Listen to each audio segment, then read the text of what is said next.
Hi, I'm Chris, game designer at GameXite and responsible for the exploration part of Star Trek Voyager Across the Unknown. In this video, I'll be your trusty Delta Quadrant guide and tell you about the system and sector maps, as well as the overall structure of the game. For Across the Unknown, we took inspiration from classic space exploration and ship management sims. And while you may choose to replace sectors to explore the different narrative paths or outcomes, the game's structure is built around steady progress, rather than constant failure and restart. We want you to feel the weight of your decisions and make do with your current situation, all while depicting the harsh environment of the Delta Quadrant. The game features 12 sectors on your way home, each consisting of several procedurally generated star systems filled with a plethora of resources, hostile encounters, mission locations, and events.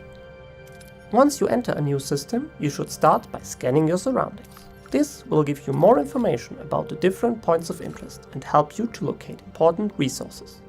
When setting a course, you should choose wisely, as movement passes time in the form of cycles, consuming resources such as deuterium or food, and most likely affecting your crew's morale, which, when it falls to zero, means it's game over.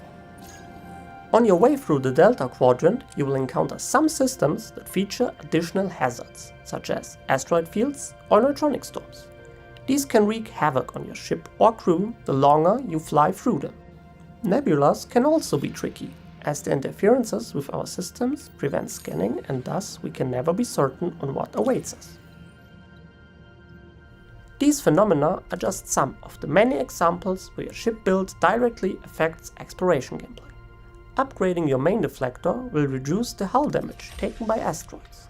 Various sensor upgrades can allow us to penetrate dense nebulas or even provide us with the ability to scan far-away systems. Points of interest come in many different forms, such as planets, space stations, or mysterious ships that don't answer our hails. They can host main or side quests, repair or trading stations, or random encounters that require a quick command decision. While the outcome of these encounters is based on RNG, the availability and chance of each option depends on your ship build. For example, upgrading our workshop would increase our chance of success with the associated option here, while having a shield generator on level 2 is required to even unlock its use for this point of interest. Dark green indicates the best possible outcome. You usually get the maximum amount of resources or even a little extra. While red outcomes not only mean that you got less resources, they also come with ramifications, in the form of ship damage, morale loss, injured, or even lost crew. Note that not only the risk profile of each option differs, but also the maximum rewards you might get. Another important part of the system exploration is the threat level. That defines how often you will be ambushed while flying around, resulting in immediate space combat. You can influence the threat level in dialogue choices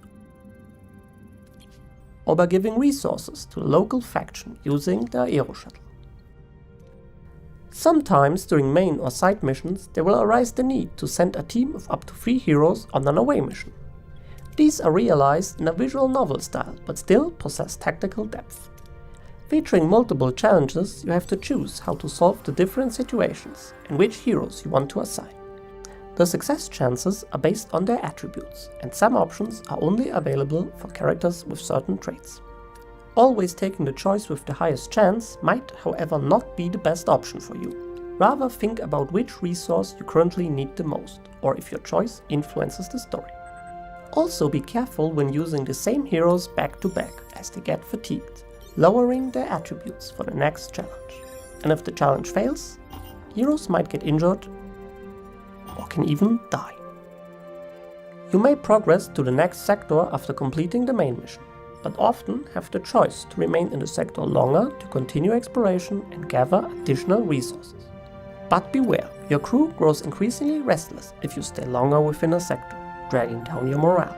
While you can counteract this with morale increasing rooms such as the holodeck or unlimited replicator rations, these require deuterium to power, increasing your pressure to find more and more resources.